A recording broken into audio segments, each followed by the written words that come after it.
Hello team and welcome to another ATP Geopolitics video with myself, Jonathan MS. This is Ukraine War Frontline update. I've already recorded Frontline update. It's been restricted. You guys know about my continuing woes. I've just done a video of me reading 2 nursery rhymes.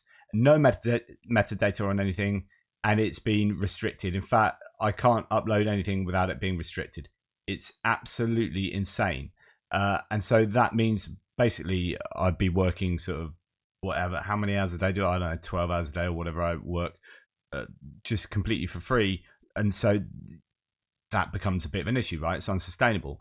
So I need YouTube to look into this. I've been in touch with YouTube 3 times and their live chat just does nothing. I've got to wait for human beings to look at this, and hopefully they'll flick a switch. There must be some switch that's like flagged my channel, and now like everything, no matter what I do, just gets restricted, and there's nothing I can do about it. Like, they won't help me. It has to just go through this process. Anyway, here's my restricted Frontline update, which is obviously really offensive. Yeah, there you go. Hello team and welcome to another ATP Geopolitics video with myself, Jonathan MS. This is Ukraine War Frontline update for the 27th of September 2023. That is what the map looks like. If you've not seen my map before, please look at the map key, pause the video if you are unsure. Let's get on and look at the front line. So if we come from, well, actually no, before we go and do that, I reported to you this morning that Sokolov, the Black Sea Fleet Admiral, I originally said he had been killed. The news was injured, no killed, and then yesterday the Russians came out with a bit of video footage of him being in a meeting with Shoigu, video conference meeting, or he was on video, and then there are counterclaims that was not from the last few days, that was actually recorded previously. There's no timestamp. Lots of people casting that into doubt. And then this morning some footage came out of him in this room here, as you can see here, and actually the larger footage is him being interviewed. Well, he was interviewed, that's a bit I showed you this morning, but actually he is giving out awards in this particular place. There are some who have claimed that actually that place is the Naval HQ that itself has been blown up, but it turns out that what he was doing there is giving awards to some, I think, football teams. So today, Sevastopol Z Public showed the commander of the Black Sea Fleet of the Russian Federation, Viktor Sokolov, who awards the Chernomorets football team, which won a prize in the championship of the Russian Armed Forces. Earlier, it was reported that Sokolov was killed in a missile attack in the Black Sea Fleet headquarters in Sevastopol. However, the award ceremony took place on September the 18th. So this was actually exactly like, even if it's not at that HQ, it's apparently September the 18th, which is 4 days before he had that meeting in the headquarters where it was taken out by cruise missiles. So when the Russian MOD produces video footage like this, a couple of days after it's claimed that Yaman is killed, you're thinking, like I said this morning, methinks the lady doth protest too much. You're thinking, I think you're quite desperate to show this guy's alive, and you're not putting any obvious, like, if he was genuinely alive, you'd have him going, you know what, I'm Admiral Sokolov, and I'm alive, and it's the 27th of September, and I know that because this football team had this scoreline last night, which is, it's timestamped. Okay, we know you're alive today. That doesn't happen. They bring out dodgy footage that looks like it's from before. So I put at least some money on this guy being at least wounded, possibly dead. So that's just my own personal opinion. Right, the other thing to mention is Zelensky in his official channel announced the progress of the Ukrainian armed forces in the Donetsk direction, so that's Bakhmut area, most probably, while also stating that there are other plans that are being implemented. Not quite sure what that means. It's a bit vague, but there are other plans being implemented. That's coming from Yaman Zelensky. Right, let's go to the northeast sector, where the ISW, Institute for the Study of War, claims that there are the usual repelled attacks in Petropavlivka, Sinkivka, Novoherivka, so up there, all the way along down Serebryensky Forest. Nothing really to report, so we're going to drop into Bakhmut first of all, really. Kenneth Gregg says about this, he's a Finnish fighter who has been fighting in the country. The Robotina front is under the fog of war, and I have to respect that. In other words, I'm not going to say anything about that. We'll come to that later. There's an awful lot of rumour kicking about, and I'm going to talk to you about the rumour because there's not much else to tell you. but take a lot of what I say with a pinch of salt. Not so much in the Klishchiivka area. So as Kenneth Gregg says, however, a lot is happening in Bakhmut. From Klishchiivka and all the way down to Andriivka, we have advanced eastwards. The Russians have pulled their troops back, all 11 units, 2.5 kilometers from the actual contact line. So if this is true, then the Russians may have been pushed back 2.5 kilometers, which is really quite a lot. So that's pretty much back to the road. Now, we've not seen any other evidence of this, and there are a few claims about this. Kenneth Gregg seems to be saying what was claimed in the Ukrainian kind of, don't say media, with the spokespeople of the Ukrainian Armed Forces talking about, I talked yesterday about a supposed 2.5 kilometer advance. I don't know that there's evidence for that, so I don't think he's using any contacts that he has in making that claim. The purpose of their troop withdrawals is to establish a defense lock at Odradivka. The fact that the Russians suddenly made this maneuver surprises me. Now, if Bakhmut itself becomes even more, if ever Bakhmut itself becomes even more vulnerable, the other fronts are at a standstill. So let's go and look at what the ISW says about Bakhmut, and I would be unsure of a 2.5 kilometer advance. I mean, we're going to be talking about literally yesterday, so this one was actually from yesterday. I'm just keeping that there to let you know. Andrew Perpetua said that, they've been pushed back to the other side of the railway line and the embankments and the tree lines. That's significant. So that could be that this is now grey zone, or Ukrainians themselves control the embankment. That is significant because it is, downhill up until you get to this kind of road where it is going to be more difficult for the Russians to defend here.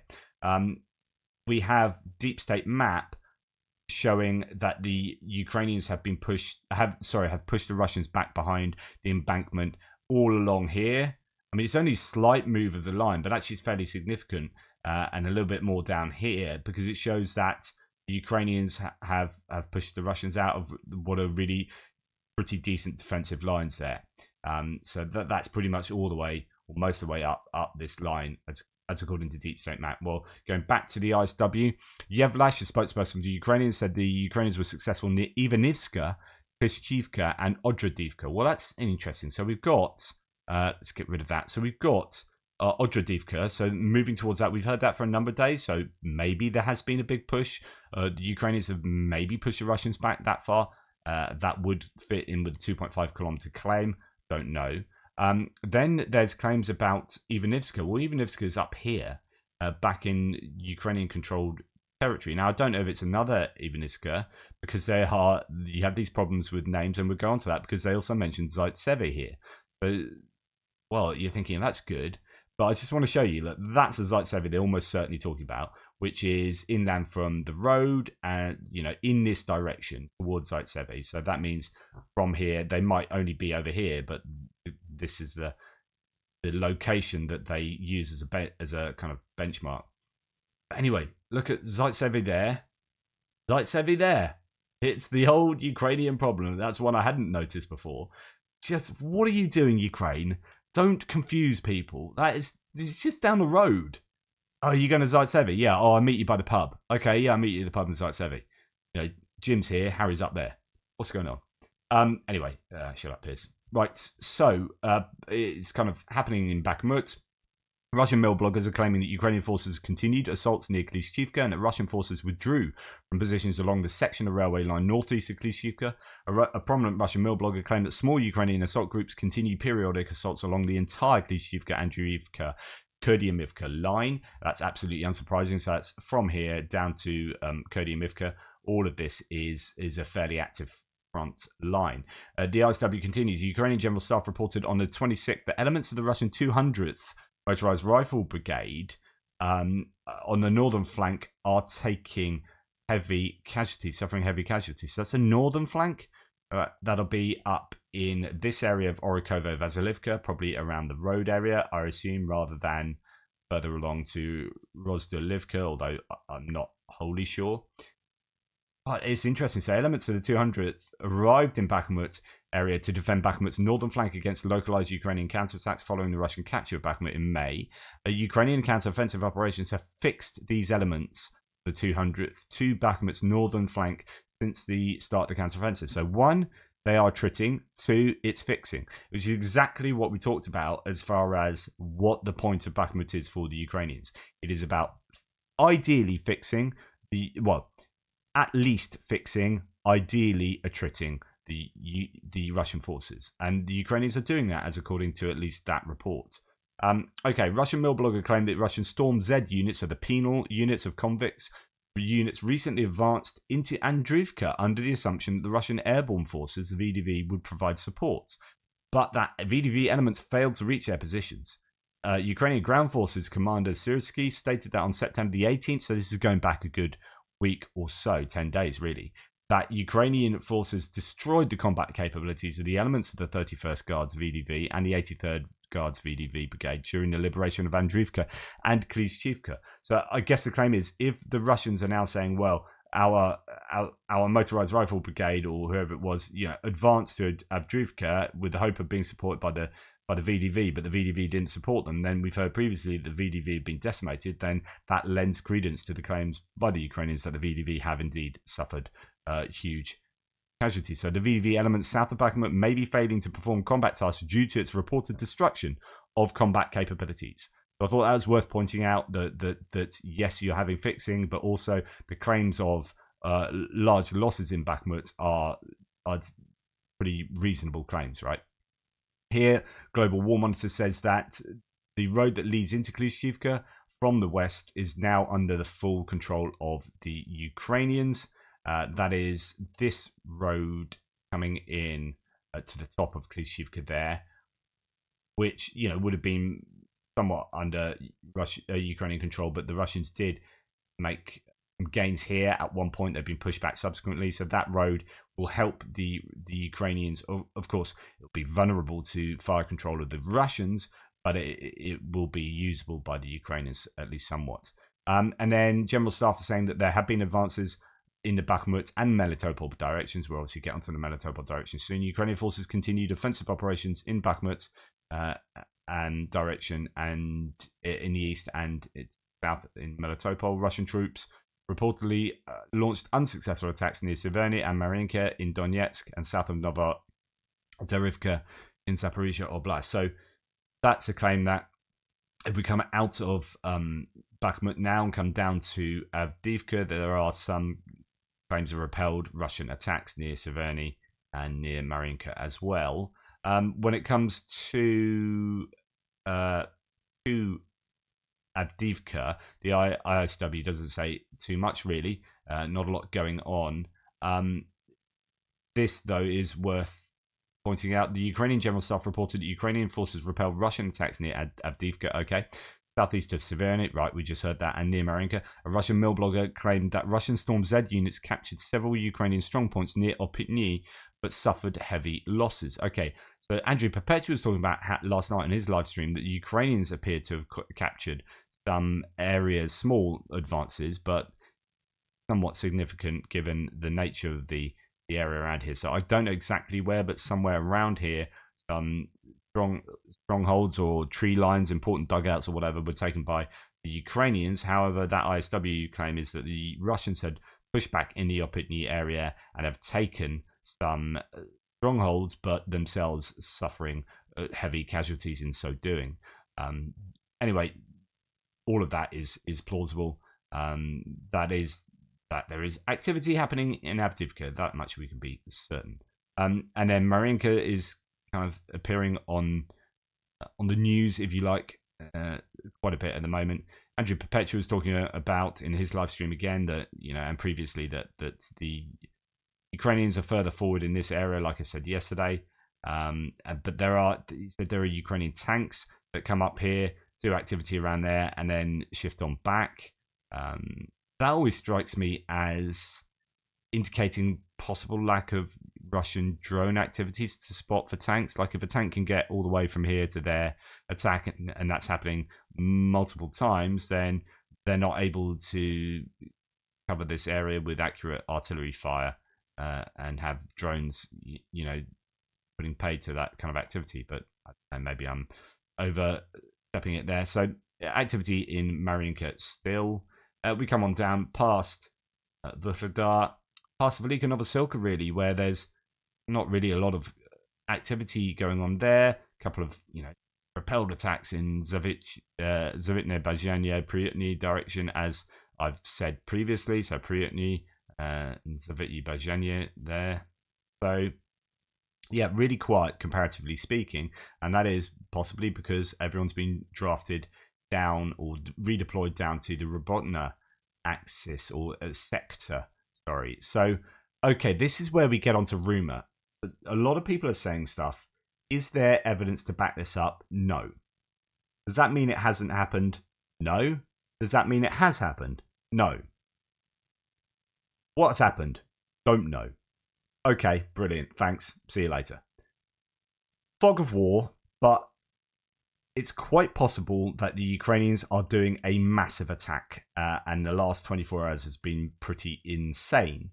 Or there's a lot of psyops going on.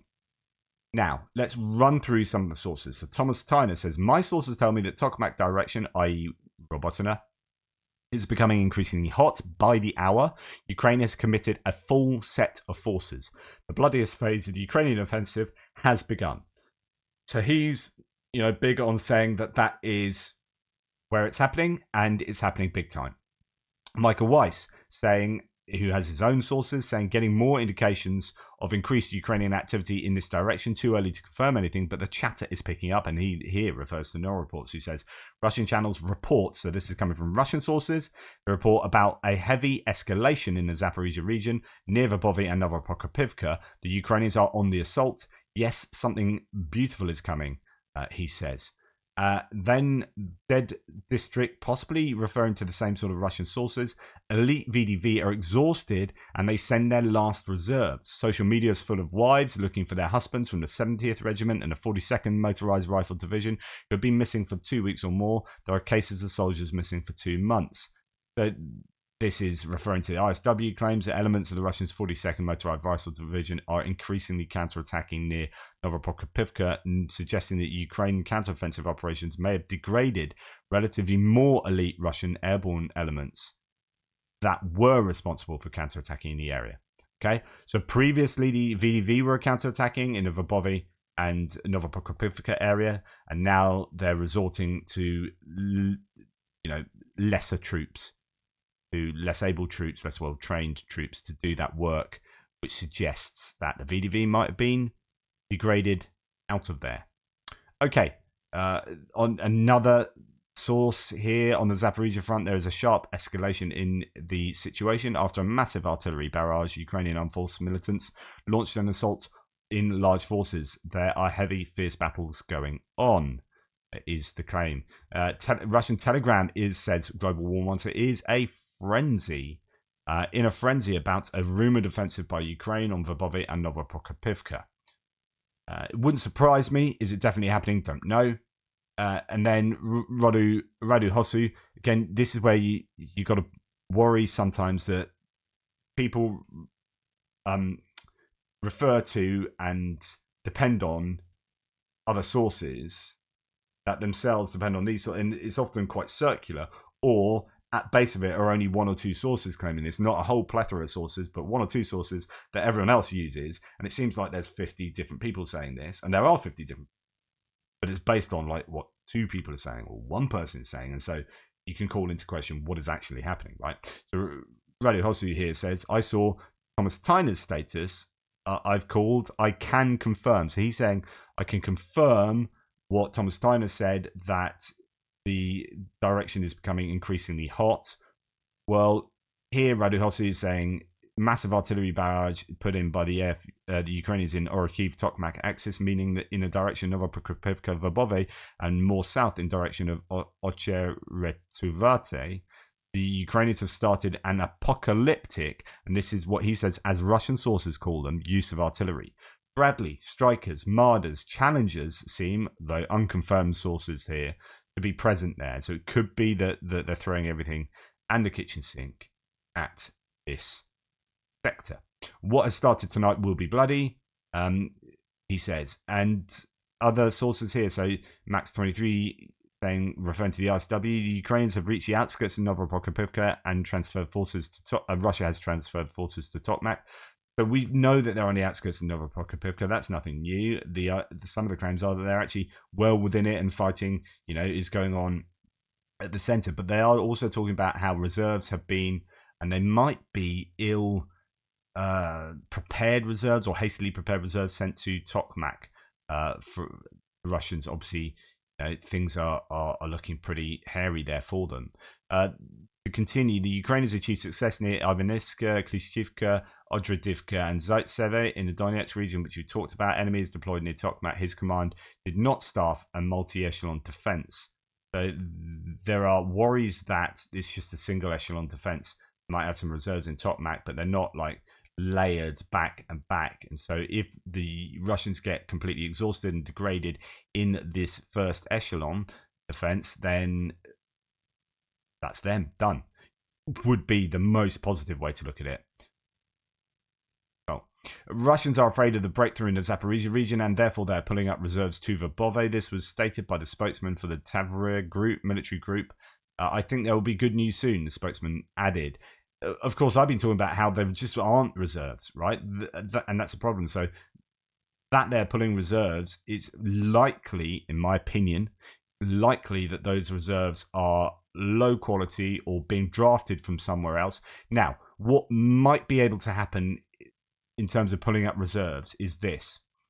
Because your pro-Russian source is going to be, or your pro-Kremlin source is going to be, voices will be saying, well, you've said there are no reserves. Okay. But we also know that Velika Novosilka, the Ukrainians, we don't know, but it seems fairly probable that the Ukrainians have pulled their own forces from Velika Novosilka to bring them into the Robotina axis because of wanting to concentrate on one single sector. Now, that would allow the Russians themselves to pull reserves who are fighting there down to Robotina. So it's almost like robbing Peter to pay Paul. That's what both sides are doing. And, it's all quite there because actually neither side have the troops in Velika Novosilka that they did previously. So that could be how the Russians are able to give some reserves to that area. On a Russian channel, someone reported that 7th VDV is retreating from Verbove, and completely unconfirmed. Unclear if it's part or all of it, organized retreat or not. Smell a victory for the Ukrainians, says P-Star 11. Of course, this is all rumor, but the claim is here urgently. Zaporizhzhya direction, Verbove Robotina. The densest work of artillery on both sides. Those who are on the surface, both with us and with them, are either wounded or killed. There are simply no living places around the forest plantations and in the plantings. Everything is dotted with mines, shell explosions and non-explosions all around. The situation is difficult but controlled. Let's fight. It's tough. It's tough there for both sides by the looks of it. And then there's this kind of imagery coming out. This is a little bit difficult to see, but I mean, you can generally get the sense that there's a lot of fires and a lot of smoke going on in this Twilight imagery here. Possibly incendiary ammunition, maybe not sure. But it's very active in that Robotina area. And the Ukrainians will be doing a lot of their work, their offensive work at night as well, because they know they have the asymmetrical advantage in terms of thermal optics and imagery over the Russians. Right, that is pretty much that for today. I mean, very little information, no movement, but possibly lots of movement. I haven't really showed you the map. It's pretty much the same. There's going to be varying claims that half of Verbove was taken yesterday. That may be true. It may not be true. Andrew Perpetua was saying exactly this last night. It's like, I have no evidence. He was saying, I have no evidence to confirm that the Ukrainians are, doing what is claimed. But likewise, he has no evidence they're not. When it comes to shelling, it might not be so much shelling because you're not going to be shelling when your own troops are attacking in there. So satellite imagery is going to be less conclusive when you have this kind of fighting going on in the streets of Verbove, if that is indeed happening. And you won't be able to discern from that kind of satellite imagery what is going on with that activity. It's just not high enough resolution with the Sentinel satellite imagery that he uses. And the same for Novopokrovka. I mean, goodness knows what's happening there, but it could be a lot. But Do we have evidence to support any of these claims? No, but we can't disconfirm them either. So we need to take them seriously, and it might be. I'd imagine that the Ukrainians are going hell for leather around here.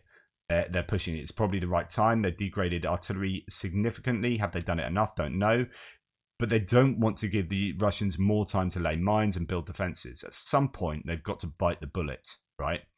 And it's been waiting for that sweet spot. The longer we wait, the more entrenched they become and better defenses they have. But the more we degrade their artillery and the more we attrit their troops. But the longer we wait, the more our troops get attrited as well. And the closer autumn comes and winter, and so on and so forth. So trying to work that out, and it could be that now's that sweet spot where they do that big push. We shall see. If I learn anything significant today, of course, I'll let you know. Anyway, that's me for the Frontline update. Let me know if you find any information. If you know stuff, drop it in the Discord server. Remember, there's an active Discord server. I don't get crazy amounts of time to go in there, so sorry I'm not there as much as I should be, given that it's done on behalf of me. Thank you to Grimsoft who's done this. What a legend. But yeah, this server has lots in there. I've just popped in one, for example. I mean, look at all the ones I haven't read today. I've just popped in one today of, where is it? Pictures and videos of the big transporter plane that went down in Mali. That was a Wagner plane, and apparently it had 140 Wagner on board. And I was like, are you guys aware of that? But people are dropping in videos and talking about them. There's great conversations going on. It'd be great if you guys can pop along to there to get a sense of what else is taking place. You can share videos that otherwise aren't being shared by me, for example, on YouTube. But yeah, loads of resources in there, loads of different sections and whatnot. So join the Discord. Link is in the description below. In the meantime, guys, really appreciate all of your support. Very kind of you. Take care, and I'll speak to you later.